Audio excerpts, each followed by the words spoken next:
हाँ, हेलो प्यारे बच्चों, how are you? So you are fine, I am also fine. हम लोग क्या पढ़े थे? सर्कुलर मोशन कंप्लीट कर लिए। मन तो था हमको कि कुछ और सवाल कराएं, लेकिन अच्छा खासा खिंचा चुका है टाइम, तो अब कुछ सवाल खुद ही बच्चा लोग करेगा तो हो जाएगा। ठीक। हम लोगों को पढ़ना है नया chapter, that is work, energy and power. बोलो। वर्क मतलब कार्य, एनर्जी मतलब ऊर्जा, क्षमता,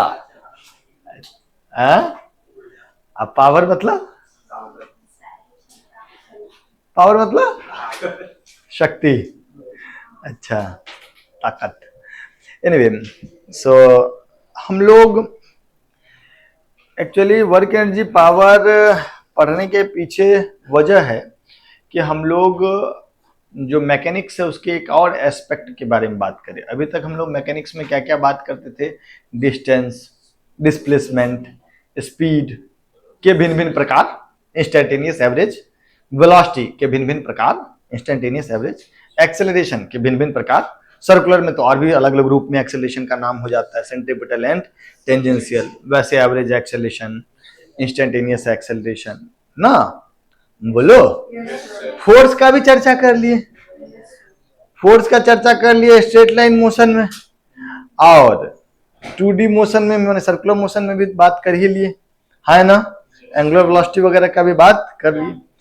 हम लोगों को मैकेनिक्स का एक और एस्पेक्ट के बारे में बात करना होगा, that is these three things, work, energy and power. Okay, तो इस चैप्टर में हम लोगों को किस किस चीज के बारे में पढ़ना है? पहले तो वर्क के बारे में पढ़ना है। वर्क के बारे में क्या क्या पढ़ना होगा?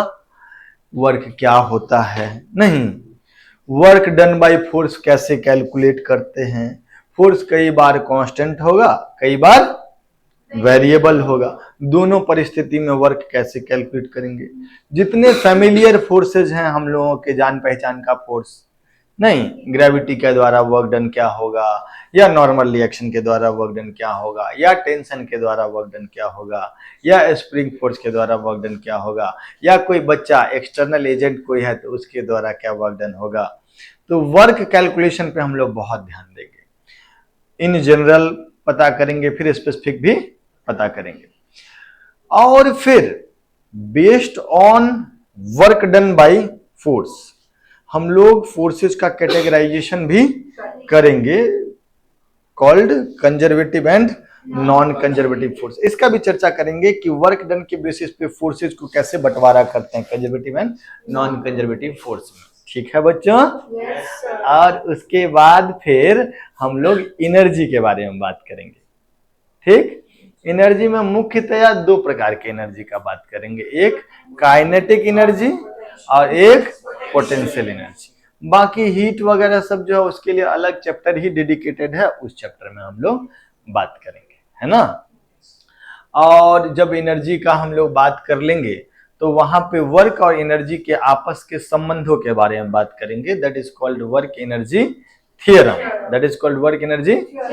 और वहां पर एक और चीज के बारे में बात होगा, जब पोटेंशियल एनर्जी और काइनेटिक एनर्जी का बात करेंगे तो एक और चीज होगा total mechanical energy, total mechanical energy, उसका भी बात करेंगे। और जैसे वर्क एनर्जी थ्योरम होता है वैसे मैकेनिकल एनर्जी कंजर्वेशन भी एक चीज होता है। ठीक है। और फिर वहां पर जब हम लोग एनर्जी वगैरह का बात करेंगे तो आपको हम एक बार इक्विलिब्रियम के टाइप के बारे में भी चर्चा करेंगे, stable equilibrium, unstable equilibrium, conservative force, non conservative force के साथ साथ ये भी डिस्कस होगा। और फिर जब ये सब बात कर लेंगे तो उसके बाद फिर वर्क एनर्जी थ्योरम के एप्लीकेशन पे बहुत सारा कुछ डिस्कस होगा, सवाल बेसिकली मेनली। और तब अंत में फिर हम लोग डिस्कस करेंगे पावर के बारे में। ठीक है, तो शुरू करें? तो कैसे शुरू करें? तुम लोग को वर्क के बारे में बात करना होगा ना, तो वर्क का क्या मतलब होता है? क्या मतलब होता है वर्क माने? देखो, हम लोग जो वर्क का बात करते हैं वो फिजिक्स के लैंग्वेज में वर्क मैकेनिकल वर्क होता है ना। जो आम जीवन में काम का मतलब बड़ा अलग है। जैसे कोई चौकीदार कुर्सी पे बैठा हुआ है अगर गेट पे और गार्डिंग कर रहा है तो वो भी काम कर रहा है। लेकिन हम लोग तो फिजिक्स का डिस्कशन कर रहे हैं, तो यहाँ मैकेनिकल वर्क का बात होगा। मतलब हाथ पर हिलाना पड़ेगा, फोर्स लगाना पड़ेगा, डिस्प्लेसमेंट करना पड़ेगा, तब वर्क होगा। ऐसा नहीं है कि आप पहली बार वर्क पढ़ रहे हैं। क्लास 9th में भी लोग आपको इस चीज के बारे में बताए होंगे कि वर्क का क्या मतलब होता है, मैकेनिकल वर्क का क्या मतलब होता है। और वहां पर तो बहुत फेमस होता है ये बात कि जो कोई कूली अपने माथा पे कोई ब्लॉक लेके जा रहा होता है तो तुम लोग बोलते हो कि work done bye coolie is, थोड़ा बहुत गलती भी लोग बोल देता है उसमें। अब क्या गलती है उस सब तो हम लोग आगे बात करेंगे। ऐसा थोड़ी है कि काम नहीं कर रहा था, काम नहीं कर रहा तो थक कैसे रहा, तो करता है, बात करेंगे उस सब पे, चर्चा हम लोग करेंगे, ठीक है क्या। तो वर्क के बारे में थोड़ा बता दो। हम लोग जो बात कर रहे हैं वो मैकेनिकल वर्क है, ठीक है। वर्क के बारे में कुछ जानते हो क्या? कब हम कहेंगे कि कोई ऑब्जेक्ट पर वर्क हुआ या कोई वर्क किया गया? वर्क करने के लिए, काम करने के लिए जो सबसे एसेंशियल चीज है that is force. That is बिना बल लगाए हुए कार्य नहीं होगा या कार्य नहीं किया जा सकता है। तो वर्क परफॉर्म करने के लिए हम लोगों को फोर्स लगाना पड़ेगा। अच्छा, किसी जगह पे किसी ऑब्जेक्ट पे फोर्स लगा रहे होंगे ना, किसी ऑब्जेक्ट पे, किसी पार्टिकल पे। तो मान लो ये ऑब्जेक्ट है। अब जिस ऑब्जेक्ट पे हम फोर्स लगा रहे हैं, जहां पर जिस बिंदु पे फोर्स लगा रहे हैं उस पॉइंट का डिस्प्लेसमेंट होना चाहिए। उस पॉइंट का डिस्प्लेसमेंट होना चाहिए। अगर वो डिस्प्लेसमेंट होगा तब हम बोलेंगे कि वर्क हो रहा है। सो कैसे हम लोग डिफाइन करते हैं? मान लीजिए हम फोर्स इधर लगा दिए इस ब्लॉक पे, और जब ब्लॉक पे फोर्स F लगा दिए तो ये ऑब्जेक्ट जो है मान लीजिए इस डायरेक्शन में S से डिस्प्लेस हो गया, ठीक है। तो क्या ये this is force, this is, and this is displacement? नहीं, तो वर्क क्या हो जाएगा? 9th क्लास का बात सब खाली पूछ रहे हैं तुमसे। तो तुम लिखोगे डिस्प्लेसमेंट बराबर फोर्स इंटू, सॉरी, वर्क बराबर फोर्स इंटू, ऐसा तो पढ़े होगे। यस और नो? बोलो पक्का? अरे हाँ है ना। डिस्कनेक्टेड। और अगर मान लो कि ऐसा हो, अच्छा ये बात सही कब तक है? जब तक कि फोर्स कांस्टेंट है। जब तक कि फोर्स, अगर फोर्स कांस्टेंट नहीं होगा तो ये वाला बात में फोर्स का वैल्यू क्या लिखोगे? डिस्प्लेसमेंट तो यहां से यहां तक हो गया, अब फोर्स बदल रहा लगातार, तो फोर्स का शुरू वाला वैल्यू लिखोगे कि अंत वाला? पता नहीं है। ये वाला चीज तब वैलिड, तब क्या होगा वो बात बाद में। अच्छा, अगर मैं आपसे ऐसा कह दूं बच्चे कि यहीं पर अगर एक कांस्टेंट फोर्स लग रहा है F, इधर नहीं, गलती बोल दी है, इधर फोर्स कांस्टेंट है मैग्नीट्यूड में भी और डायरेक्शन में भी, और इस दिशा में फोर्स लग रहा है, इस दिशा में,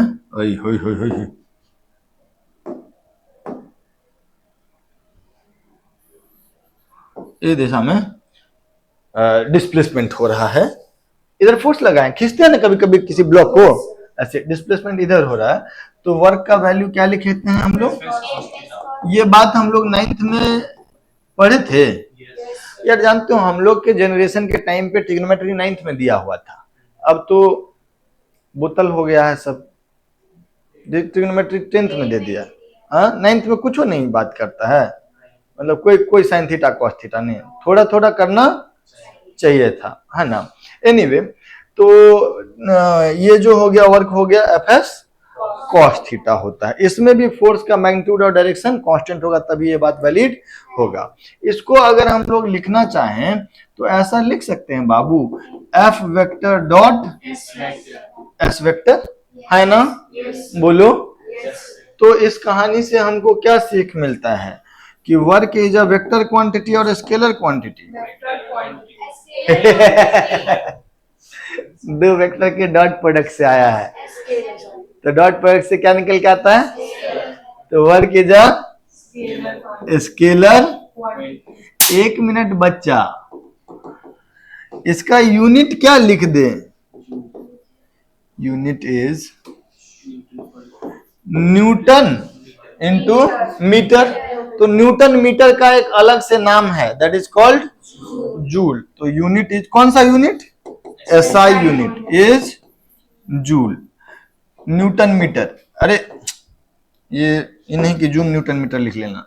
जूल का मतलब हुआ न्यूटन मीटर। इसका क्या मतलब हुआ कि अगर 1 न्यूटन का फोर्स लगा और उसी डायरेक्शन में 1 मीटर का डिस्प्लेसमेंट हुआ, तो हम बोलेंगे वो जो 1 न्यूटन का फोर्स है उस ब्लॉक पे कितना वर्क किया? 1 जूल वर्क किया। Is that okay? इसका सीजीएस यूनिट क्या होता है? अर्क। सीजीएस यूनिट क्या होता है? यूनिट डायमेंशन में पढ़े होंगे हम लोग, सीजीएस यूनिट होता है ना अर्ग। बोलो। yes, तो 1 जूल बराबर कितना अर्ग? 10⁻7 अर्ग, है ना? बोलो। yes, अच्छा, अभी तक हम वर्क डिफाइन नहीं किए हैं। एक बात बताओ, हेलो हेलो हेलो, अगर ये डिस्प्लेसमेंट, ये ब्लॉक यहां से ब्लॉक, मान लीजिए, 1 मिनट सर सुन लीजिएगा, सुन लो, सुनो सुनो। ब्लॉक पे फोर्स एफ लगा, ब्लॉक यहां से यहां चला गया, अरे है ना? yes, तो और हम लोग एगो कार पे बैठ गए हैं, मान लो, उतनी देर में कार एकदम आराम आराम से इसके साथ साथ ही जैसे जैसे ब्लॉक जा रहा था, कार भी यहां से यहां पहुंच गया, कार भी यहां से यहां पहुंच गया। कार के ऊपर कौन बैठा हुआ है? ऑब्जर्वर। तो इस ऑब्जर्वर को ब्लॉक का डिस्प्लेसमेंट कितना दिखेगा? 0। इस ऑब्जर्वर को ब्लॉक का डिस्प्लेसमेंट क्या दिखेगा? 0। और अगर कोई ऑब्जर्वर ग्राउंड पे बैठा हुआ है तो उसको ब्लॉक का डिस्प्लेसमेंट दिखेगा। तो एक के लिए फोर्स काम करेगा, ग्राउंड वाले के लिए फोर्स काम करेगा, क्योंकि फोर्स के डायरेक्शन में डिस्प्लेसमेंट कुछ हुआ है ना? लेकिन इस ऑब्जर्वर के लिए कोई काम नहीं करेगा। इस कहानी से क्या सीख मिलती है? Work is a frame dependent quantity. अलग अलग फ्रेम से वर्क अलग अलग होगा। Is that okay? तो वर्क के बारे में एक और बात क्या लिखना चाहिए हम लोगों को? Work is a frame dependent quantity. Work is a frame dependent quantity. लेकिन अभी तक वर्क डिफाइन नहीं किए। अरे भाई बोलो। तुमको नींद आ रहा है? कोई बात नहीं, तो खोल लो। हाँ, तो वर्क को कैसे डिफाइन करें? जब किसी भी ऑब्जेक्ट पे, किसी भी पार्टिकल पे फोर्स लगता है और फोर्स जिस पॉइंट पे लग रहा है उस पॉइंट का फोर्स के डायरेक्शन में कुछ ना कुछ डिस्प्लेसमेंट होता है, तब हम बोलेंगे कि उस फोर्स के द्वारा कुछ वर्क किया गया है या हुआ है। Is that okay? तो इंग्लिश तुम लोगों का अच्छा है, बोलो तो क्या लिखें? If we apply a force on an object and the point of application of force gets displaced, gets in the direction of force, in the direction of force, then we say that work is done on the object or work is done by the force. ठीक है? अच्छा, कितना भी तो define करना होगा कि how do we. अच्छा देखो, इसमें मेरा कोई जोर जबरदस्ती नहीं है, हम खुद से फोर्स को वर्क को डिफाइन, ये हम लोग के पूर्वज ही किए हुए हैं कि वर्क को ऐसे डिफाइन करते हैं, ठीक है ना। कुछ चीजें हैं जैसे kinetic energy is half mv square, हमने डिफाइन नहीं किया, फिजिक्स पढ़ने पढ़ाने वाले लोगों ने सदियों पर पूर्व काइनेटिक एनर्जी को ऐसे डिफाइन किया। So anyway, similarly how do we define force, sorry work. बच्चों थोड़ा बढ़िया से डिफाइन करें क्या? अगर हम इधर कोई फोर्स लगाए F, ए भाई हंसना बंद करो, इधर लगाए F और इस डायरेक्शन में छोटा सा डिस्प्लेसमेंट हुआ ds, तो what is F? Force applied on the object. What is ds? Displacement of point of application of force, जहां फोर्स लगाए उस पॉइंट का कितना डिस्प्लेसमेंट हुआ। क्योंकि हम लोग अभी तक रिजिड बॉडी डायनेमिक्स में नहीं गए हैं, सब पार्टिकुलर वाला चल रहा है, तो point of application of force का displacement is equal to particle का भी डिस्प्लेसमेंट मान लेंगे। अरे हाँ ना बोलो, ठीक है।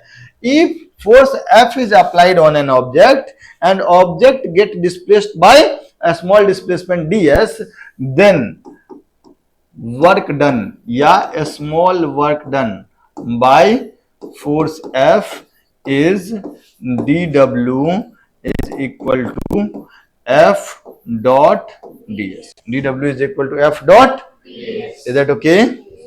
अगर F फोर्स अप्लाई किए हैं हम किसी ऑब्जेक्ट पे और उस ऑब्जेक्ट का डिस्प्लेसमेंट इधर हो गया है, ds डिस्प्लेसमेंट हो गया है, तो छोटा सा वर्क डन जो होगा, बड़ा वर्क डन होता तो w से दिखाते हैं, और छोटा वर्क डन है तो छोटा w से दिखाते। वाह होते जो बहुत ऊपर जाओगे। छोटा वर्क डन है तो dw से दिखाएंगे, हमको बड़ा वर्क डन w से दिखाते हैं और छोटा वर्क डन छोटा w से दिखाते हैं। ओके, तो बच्चों अगर मैं इस एंगल को थीटा मान लूं तो what can I write? df is equal to f into ds into cos theta.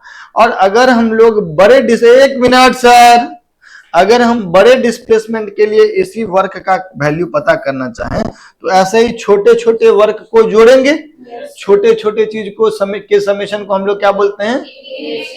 आज इंडिपेंडेंस डे है, नेशनल नहीं है तो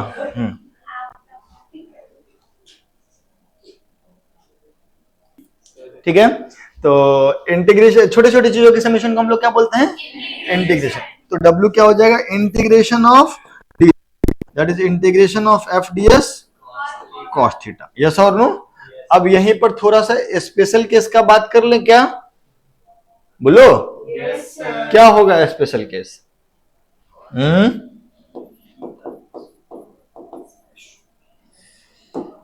स्पेशल केस में क्या होगा कि अगर F and theta is constant, अरे यार अगर फोर्स कांस्टेंट हो गया, अगर फोर्स तो भाई इसका डायरेक्शन भी फिक्स हो जाएगा और मैग्नीट्यूड भी फिक्स हो जाएगा। F और थीटा दोनों कांस्टेंट अगर हो गया तो फिर W का वैल्यू क्या हो गया? F और cos थीटा दोनों बाहर आ जाएगा, यहाँ पे इंटीग्रेशन ds हो जाएगा। इंटीग्रेशन ऑफ ds क्या हो जाएगा? s है ना, या डेल्टा s, ठीक ही कह रहे हो। और इसको हम लोग क्या लिख सकते हैं? F dot s। तुम लोग जो 9th में पढ़े फोर्स वर्क बराबर एफ एस कॉस थीटा, वो कब वैलिड है? जब फोर्स कांस्टेंट हो, जब फोर्स कांस्टेंट हो। तो वर्क बराबर एफ एस कॉस थीटा या एफ डॉट एस ये तभी वैलिड होता है जब फोर्स कांस्टेंट होता है। इस पे थोड़ा हम लोगों का डिटेल चर्चा होगा अभी, पहले इतनी बात लिख लीजिए। पहला पेज लिख लीजिए, दिस इज पहला पेज एंड दिस इज दूसरा पेज। तो पहले पहला पेज लिख लीजिए, फिर दूसरा पेज पे चलेंगे हम लोग। बच्चों ये वाला पेज भी लिख लीजिए। थोड़ा सा ब्लर्ड नहीं आ रहा है क्या? तो अभी कुछ देर तक हम लोग डिस्कशन कर लेते हैं work done by constant force, नहीं constant force, work done by constant force. ठीक है बच्चों, क्या होता है work done by constant force? F dot s। What is F? Force applied on the object and s is displacement of the object. Okay बच्चों, ठीक है, simple सवाल करते हैं। कितना केजी? ठीक, 10 kg. Coefficient of friction mu is equal to 0.2। हाँ, तो म्यू 0.2 और फोर्स रख लेते हैं कुछ, बोलो। 10 न्यूटन। हाँ हाँ, 10 न्यूटन चलेगा ये? बराबर 50 न्यूटन। सवाल को पहले सिंपल रखते हैं, इसमें काइनेमेटिक्स भी घुसेड़ सकता है लोग कि 2 सेकंड में बताओ, 4 सेकंड में बताओ, तो फिर डिस्प्लेसमेंट पता करना होगा। अभी हम तुमको सुविधा रखने के लिए, सिंपल करने के लिए, मक्खी कहाँ बैठ गई तुम जी? हाँ, तो सिंपल रखने के लिए हम लोग क्या करें बाबू कि डिस्प्लेसमेंट इधर कर लेते हैं। कितना? कुछ 20 मीटर रख लेते हैं, ठीक। और हम आपसे पूछ रहे हैं फाइंड वर्क डन बाय, कौन कौन सा फोर्स पूछ सकते हैं? Force, friction, normal. फोर्स के द्वारा वर्क डन, फ्रिक्शन के द्वारा वर्क डन एंड नॉर्मल के द्वारा वर्क डन, यही तीन ना। ग्रेविटी के द्वारा भी वर्क डन, ठीक है। एकदम मतलब निम्न दर्जे का सवाल, लेकिन शुरुआत हम लोगों को हमेशा ही सिंपल लेवल से करना चाहिए। अंत में हम आपको वो मजा देंगे जो दिया जाना चाहिए, ठीक है। इस सवाल में तो मतलब कुछ है ही नहीं, हम थोड़ा सा एनएलएम इन्वॉल्व करके तुमको दे दिए कि जो कुछ कुछ चीज खुद भी पता कर लो, तो थोड़ा कर लेते हैं पता। नीचे की तरफ कौन फोर्स लगाएगा? धरती। कितना फोर्स? 10G। 10G को हिंदी में बोलते हैं 100। इधर की तरफ नॉर्मल, और हम दे दिए हैं, जानते हो हम दे दिए कि डिस्प्लेस कर रहा है, कर ही रहा होगा। पीछे की तरफ फ्रिक्शन लग रहा होगा, कितना लग रहा होगा? म्यू इंटू एन, मूव कर रहा है तो काइनेटिक फ्रिक्शन लग रहा होगा, और वो कितना होगा value? 0.2 into 100, that is 20।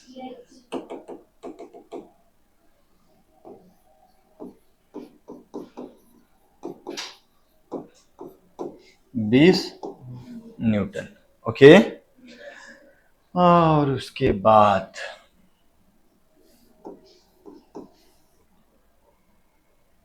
Kinetic friction हो गया 20 न्यूटन। अब वर्क पता करना है हम लोग। अच्छा, नॉर्मल कितना हो गया? नॉर्मल नहीं पता किया तो कैसे होगा? म्यू इंटू एन, नॉर्मल आया होगा, नॉर्मल बराबर 10G, दैट इज 100। तो ये तो बड़ा ही सरल सवाल हो गया ना बाबू। फोर्स के द्वारा वर्क डन कितना? इसके द्वारा वर्क डन कितना? 50 गुना 20 गुना कॉस 0 डिग्री। फोर्स और डिस्प्लेसमेंट के बीच में 0 डिग्री एंगल, तो ये कितना हो गया? 1000 जूल। 1000। फ्रिक्शन पीछे की तरफ होगा, और कितना होगा फ्रिक्शन? 20 न्यूटन। तो वर्क डन बाय फ्रिक्शन कितना होगा? 20 गुना कॉस 180, तो 20 गुना कॉस 180, तो माइनस 400 जूल। यस और नो? दोनों के बीच एंगल 180 डिग्री है ना। और नॉर्मल के द्वारा वर्क डन कितना हो जाएगा? 0। का है?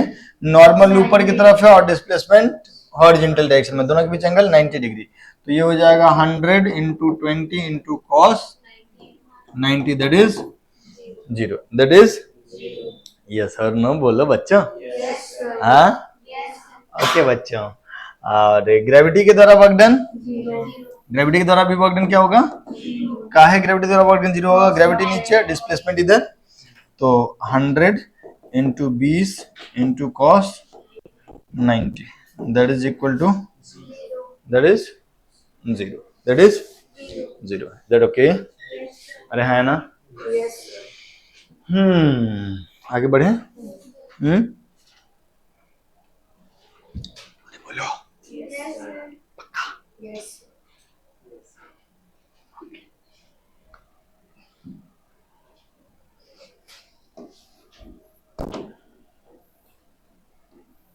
ये एक लिफ्ट है, ये एक, और ये एंगल थीटा है, और इसमें इस इंक्लाइन पे एक ब्लॉक है जिसका mass, block is not slipping on the inclined plane. ठीक है, तो ब्लॉक अगर स्लिप नहीं कर रहा है मतलब इंक्लाइन प्लेन स्मूथ होगा कि रफ होगा? रफ होगा। You are a good boy. ये लिफ्ट जो है वो भी वेलोसिटी से ऊपर जा रहा है, ये कांस्टेंट वेलोसिटी है। ये क्या है? कांस्टेंट वेलोसिटी है। ठीक, अब आपसे पूछा जा रहा है फाइंड वर्क डन बाय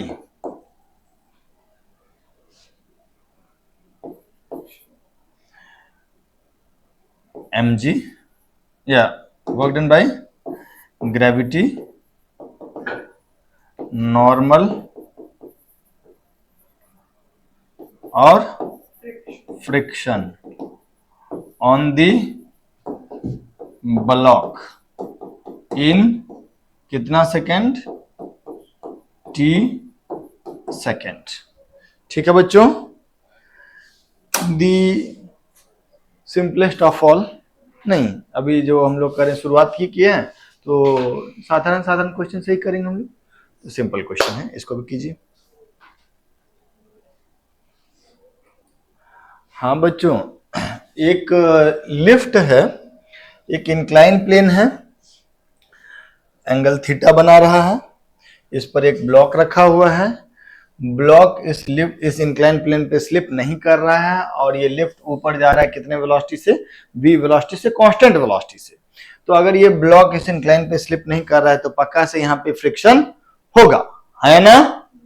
और अब आपसे पूछा जा रहा है बच्चों, ये कांस्टेंट वेलोसिटी से जा रहा था, आपसे पूछा जा रहा है कि t सेकेंड में या t टाइम में work done by gravity, normal and friction on the block, भिन्न भिन्न जो फोर्सेज लग रहे हैं उस पर, उन सारे फोर्सेज के द्वारा इस ब्लॉक पे कितना काम होगा इन टी सेकेंड, ये आपको कैलकुलेट करके बताना है। तो कैलकुलेट करके बताइए थोड़ा आराम आराम से। हाँ बच्चों, वेरी इजी क्वेश्चन।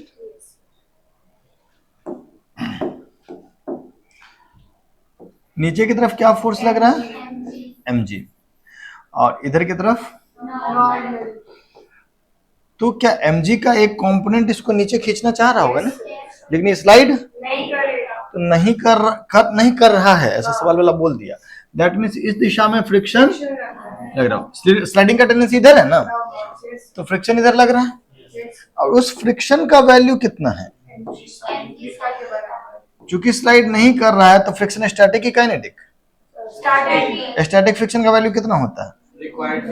जितना जरूरत हो। तो mg का इधर वाला कंपोनेंट ये थीटा होने की वजह से ये mg cos थीटा, और इधर वाला कंपोनेंट mg। तो पहली बात तो हम लोग लिख लेंगे कि फ्रिक्शन बराबर कितना हो गया? mg sin theta. Friction static है और स्टैटिक फ्रिक्शन उतना ही लगता है जितने का जरूरत है, तो mg sin थीटा के बराबर फ्रिक्शन लग जाएगा तो रुका रहेगा। और नॉर्मल का वैल्यू कितना हो जाएगा? mg cos theta. ये जो है वर्टिकल डायरेक्शन है दोस्त, ये ठीक। और इस दिशा में जो डिस्प्लेसमेंट हो रहा है वो हो रहा है v इंटू, डिस्प्लेसमेंट हो रहा है v इंटू, और ये एंगल है, ये एंगल है थीटा। डिस्प्लेसमेंट टी टाइम में हो जाएगा ना v इंटू टी, ये एंगल थीटा हो गया क्योंकि इंक्लाइन और हॉरिजॉन्टल के बीच थीटा है, तो नॉर्मल और वर्टिकल के बीच में एंगल थीटा होगा। अब जरा बताओ कि वर्क डन बाय ग्रेविटी क्या लिखें? वर्क डन बाय ग्रेविटी क्या लिखें? Force into displacement into cos theta. तो कितना? फोर्स किधर? नीचे और डिस्प्लेसमेंट ऊपर, दोनों के बीच एंगल 180 डिग्री। तो कितना? mg into we T into cos 180, cos 180 -1, तो माइनस mg वी टी। कोई दिक्कत, कोई परेशानी? Work done by normal, work done by normal इधर और डिस्प्लेसमेंट इधर, और नॉर्मल का वैल्यू कितना है? mg cos theta. तो फोर्स हो गया कितना? mg cos theta. और डिस्प्लेसमेंट कितना हो गया? vt। और दोनों के बीच angle theta, fs cos theta, fs cos of angle cos of theta. Yes और नो? फोर्स कितना है? mg cos theta, displacement vt into cos theta. तो ये आंसर कितना हो गया? mg vt cos square theta.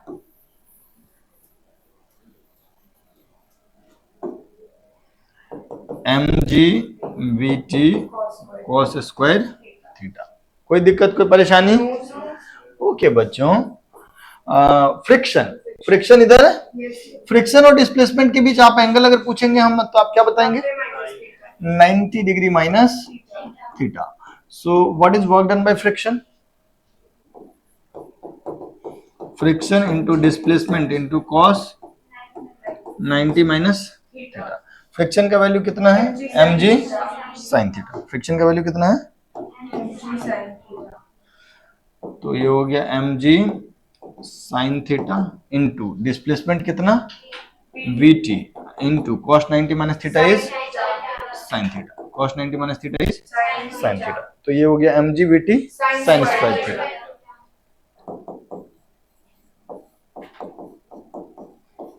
अच्छा एक बात देखोगे तुम कि नॉर्मल का वर्क डन और फ्रिक्शन का वर्क डन दोनों मिल करके इसका पॉजिटिव है। Total work done bye all the forces 0। इस वर्क डन, इस वर्क डन, इस वर्क डन को जोड़ोगे, यहाँ पे sine square plus cos square 1 हो जाएगा ना। ये दोनों मिलकर के mgvt हो गया, ये माइनस mgvt हो गया, टोटल सम 0 हो गया। आगे चल के जब हम आपको एक चीज पढ़ाएंगे वर्क एनर्जी थ्योरम, तो तुमको ये बात समझ में आएगा कि अगर work done bye all the force 0 होगा तो काइनेटिक एनर्जी का चेंज नहीं होगा, स्पीड कांस्टेंट रहेगा, जो कि है भी। खैर अगर ये बात अभी नहीं भी पल्ले पर है तो कोई बात नहीं है, इतना बात लिख लो, इसमें कोई परेशानी? पक्का? कांस्टेंट फोर्स के द्वारा ही वर्क डन था ये सब।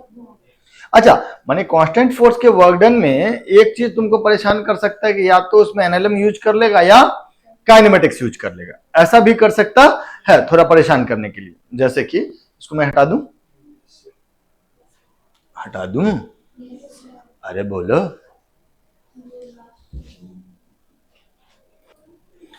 देखो अगला क्वेश्चन में क्या है कि एक फोर्स है 50 न्यूटन का लग रहा है, ब्लॉक का मास है 10 केजी, यहाँ पे कोएफिशिएंट ऑफ फ्रिक्शन है 0.2 और आपको बोल रहा है कि work done by force and work done by friction in 4 second.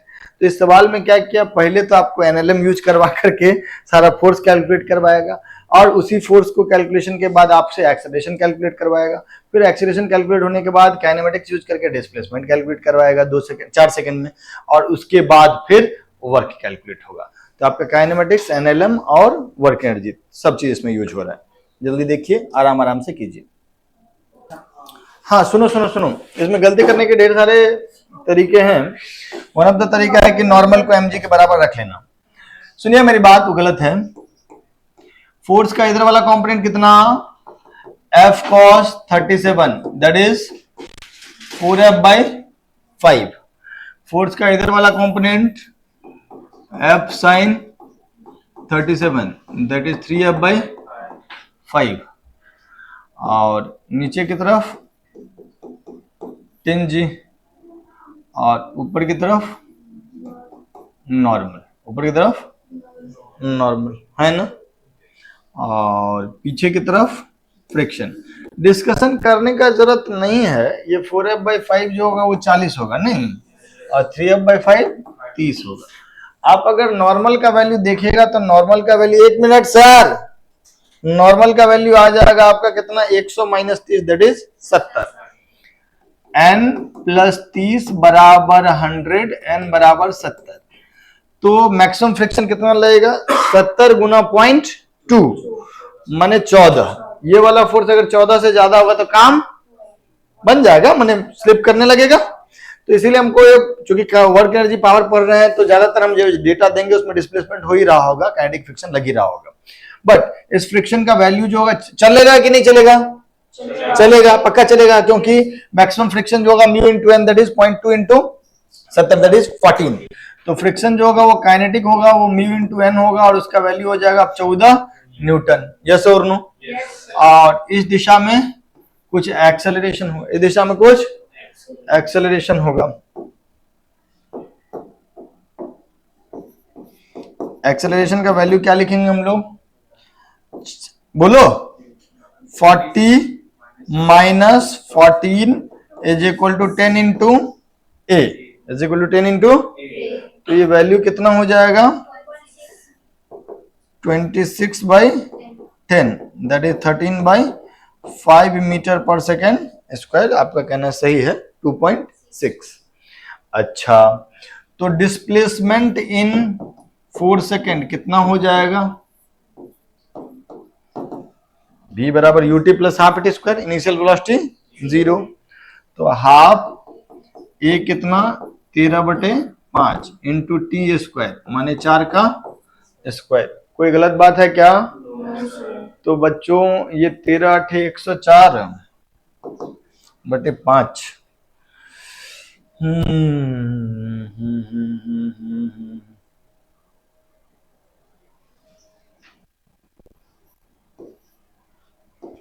बीस 20.8 आ रहा है क्या? डिस्प्लेसमेंट का वैल्यू 20.8 मीटर। यस और नो? ठीक है, कैलकुलेशन करोगे तो आ जाएगा अपने आप। ओके, अच्छा, अब हम लोग वर्क डन बाय फ्रिक्शन लिखेंगे। वर्क डन बाय फ्रिक्शन क्या लिखेंगे? Friction into displacement into cos 180 degree. तो फ्रिक्शन कितना? 14 इंटू डिस्प्लेसमेंट कितना? 20.8 इंटू कॉस 180 डिग्री। यस और नो? तो कुछ ना कुछ तो वैल्यू आ ही जाएगा इसका। ठीक है, जो आना होगा आएगा। And work done by force, लेकिन क्या लिखेंगे हम लोग? एक minute, work done by force या तो 50 इंटू डिस्प्लेसमेंट इंटू कॉस 37 कर ले, या डायरेक्टली 40 का यूज कर ले। हम प्रॉपर यूज करते हैं। 50 गुणा डिस्प्लेसमेंट कितना? 20.8 इंटू कॉस 37। फोर्स इधर, डिस्प्लेसमेंट इधर, इसी डायरेक्शन में डिस्प्लेसमेंट होगा। और इतना, इससे भी कुछ ना कुछ जूल आ जाएगा। कोई दिक्कत? तो इसमें हम लोग आपको क्या किए कि थोड़ा आपको एनएलएम यूज करवा दिए और थोड़ा काइनेमेटिक्स। काइनेमेटिक्स तो नहीं के बराबर है, वो तो 9th क्लास का काइनेमेटिक्स है। ठीक है बच्चों, अभी हम लोग पढ़ रहे हैं force, work done by constant force. अभी हम और सारा भी बात बताते हैं आपको।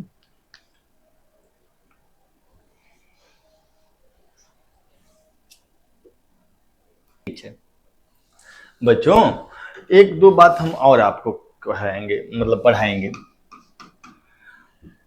Work done by constant force जो होता है वो होता है F dot S that is F S cos theta. लेकिन ये work done by constant force, bye constant force. सुनिएगा मेरी बात बच्चों,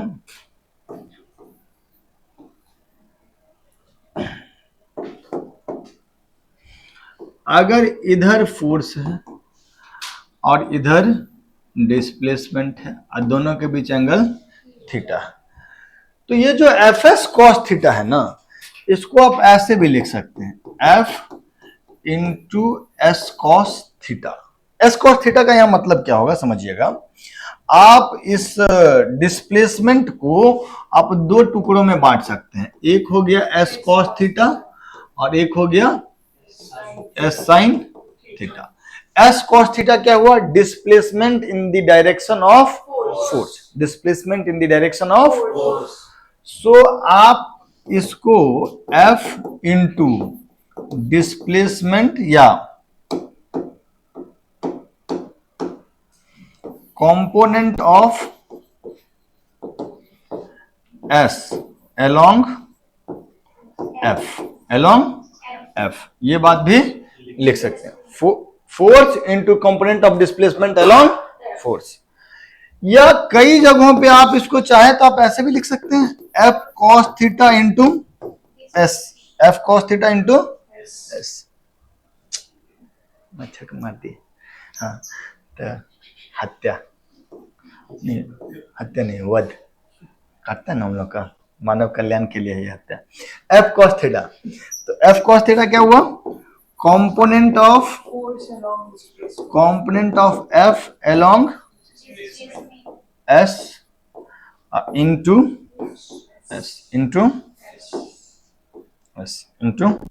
s, yes or no?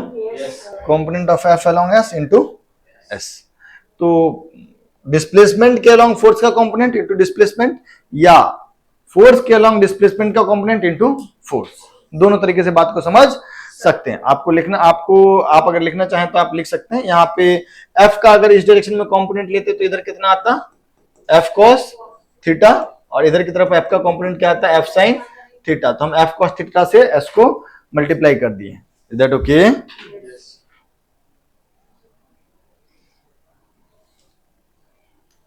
तो आप दोनों तरीके से समझ सकते हैं, डिस्प्लेसमेंट का फोर्स के along component into force that is work done, या फोर्स का डिस्प्लेसमेंट के along component into displacement that is also work.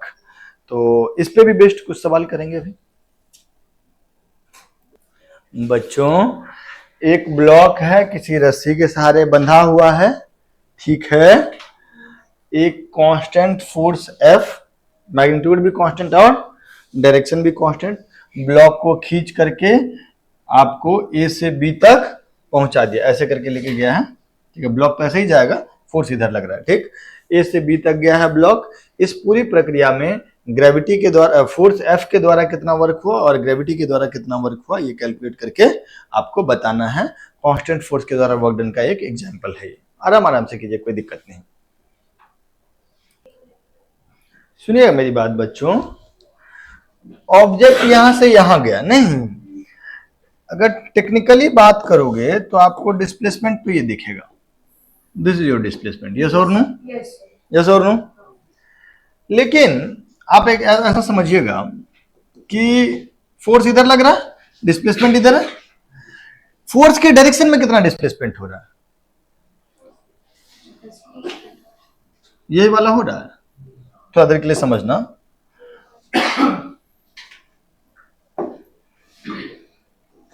समझ आया मेरी बात। डिस्प्लेसमेंट भले ही यहां से यहां हो रहा है, लेकिन फोर्स जिस डायरेक्शन में, उस डायरेक्शन का डिस्प्लेसमेंट तो यही है।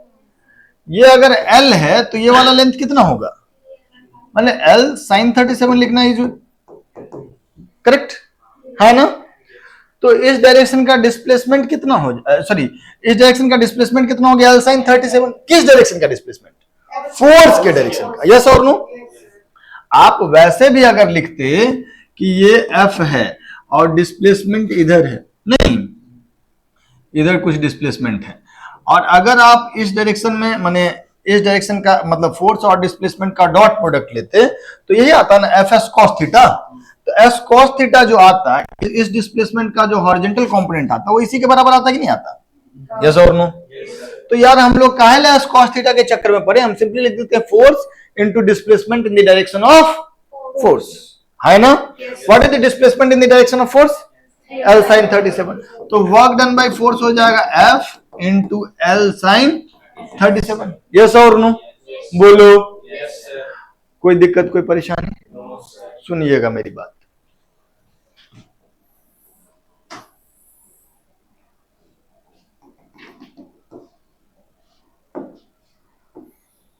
सुनिएगा।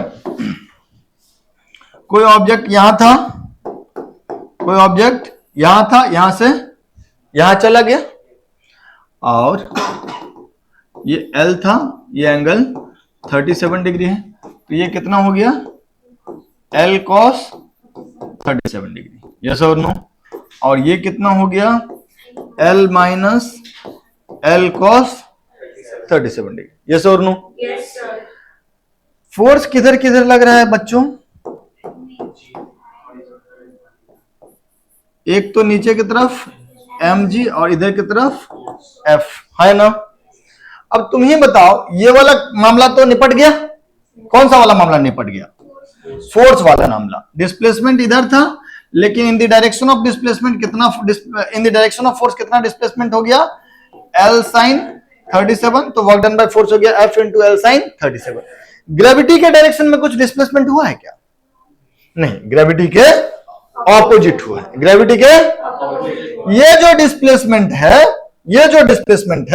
इस डिस्प्लेसमेंट का एक टुकड़ा हम इधर लिख सकते हैं जो कि L sin 37 के बराबर होगा, और एक टुकड़ा इधर लिख सकते हैं जो क्या होगा L, ये L था तो ये L cos 37, ये पूरा लेंथ भी L है तो ये बचा हुआ L माइनस L cos। तो यार ये जो डिस्प्लेसमेंट हुआ था S, इसका एक टुकड़ा इधर है और दूसरा टुकड़ा इधर है ना? इधर वाला कितना है और ये कितना है? L minus L cos। Force के बारे में थोड़ा चर्चा करो कि फोर्स क्या क्या है। फोर्स इधर है F और इधर है ग्रेविटी। तो F के द्वारा इस डिस्प्लेसमेंट की वजह से कोई वर्क 90 डिग्री पे था, ये डिस्प्लेसमेंट सिर्फ इस डिस्प्लेसमेंट की वजह से हुआ है ना?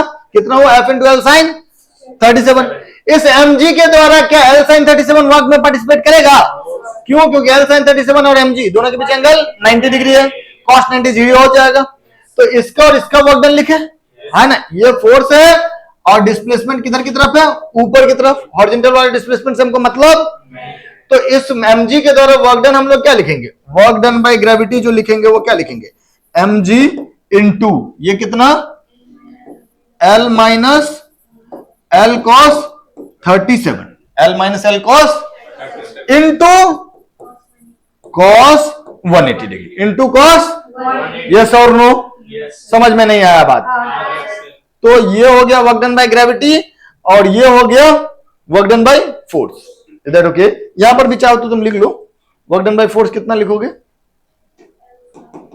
F into L sine 37। कोई दिक्कत, कोई परेशानी? इसमें अगर ग्रेविटी के डायरेक्शन में होता तब तो mg इंटू प्लस में हो जाता वो डिस्प्लेसमेंट। क्योंकि ग्रेविटी के ऑपोजिट है तो mg इंटू निगेटिव में हो गया क्योंकि cos 180 डिग्री था, है ना?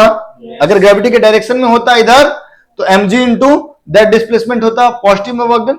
ग्रेविटी के ऑपोजिट है तो mg into that this displacement into cos 180। इस डिस्प्लेसमेंट की वजह से mg into this displacement into cos 90, तो इस वाला का कोई यूज नहीं है mg के वर्क डन में। Is that okay?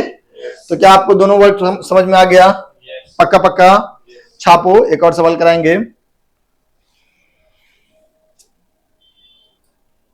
उसी सवाल को घुमा के दे दिए कि जो फोर्स है एक ऐसा ट्रैक बना हुआ था। कैसा ट्रैक है? सर्कल का क्वार्टर पार्ट 90 डिग्री बनाता हुआ सेंटर पे, और इस ट्रैक के अलोंग एक ब्लॉक को हम धक्का देते हुए ऊपर ले गए हैं। लेकिन फोर्स के बारे में आपको बता दे रहे हैं कि फोर्स हमेशा किधर लग रहा है? हॉरिजॉन्टल डायरेक्शन में। मैग्नीट्यूड भी कांस्टेंट है उसका, यहां से यहां तक लेके गया है।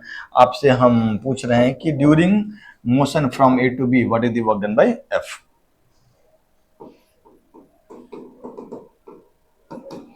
बताइए जरा।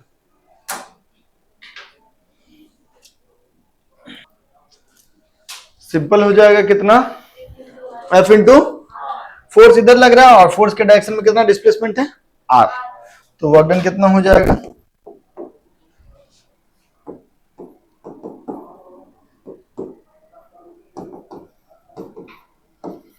Force into displacement along force. ऐसा कब कर सकते हैं हम लोग? ऐसा कब कर सकते हैं? नहीं, जब फोर्स कांस्टेंट मैग्नीट्यूड का भी हो और डायरेक्शन भी कांस्टेंट हो। तो फोर्स तो एफ ही है, और फोर्स के डायरेक्शन में कितना डिस्प्लेस हुआ? ये गया तो यहां तक है, लेकिन फोर्स के डायरेक्शन में कितना गया? ये मात्र R. F into R, that is your work. That is your work. Is that okay? इसमें दो प्रकार से और सवाल वेरी कराया जा सकता है। हेलो, इसमें एक और सवाल वेरी कराया जा सकता है कि फोर्स हमेशा टेंजेंशियल डायरेक्शन में लगे। वो वेरिएबल फोर्स हो जाएगा, हम आगे बात करेंगे। और जी के बच्चों के लिए एक और सवाल होता है कि फोर्स हमेशा ही यहाँ से बी के तरफ पॉइंट कर रहा हो। तो उन दोनों सवाल को अगले क्लास में हमको याद दिला देना करेंगे। वर्क कैलकुलेशन ही नेक्स्ट क्लास में भी होगा, अगले क्लास में भी वर्क कैलकुलेशन ही होगा। Is that okay? ठीक है बच्चों, तो आज का कहानी यही खत्म करते हैं। अगले क्लास में आएंगे तो याद दिला देना कि सर इसमें ना फोर्स जो हमेशा लगातार टेंजेंट के अलॉन्ग जो लग रहा होता है तब वर्क डन कितना होगा वो बता दीजिए। देख के ही समझ में आ रहा होगा कि वर्क डन होगा एफ इंटू 2 पाई आर का 1/4। उस समय पे डिस्कस करेंगे, ठीक है? तो अच्छा, अभी इसमें ये भी नहीं किए हैं कि फोर्स आई कैप जे कैप के कैप में हो और displacement I cap J cap के कैप में हो, तब वह क्या होगा, डॉट प्रोडक्ट से होगा। तो बहुत सारी बातें करना बाकी है, आज तो बस इंट्रोडक्शन ही हुआ। मिलते हैं नेक्स्ट क्लास में, बाय बाय।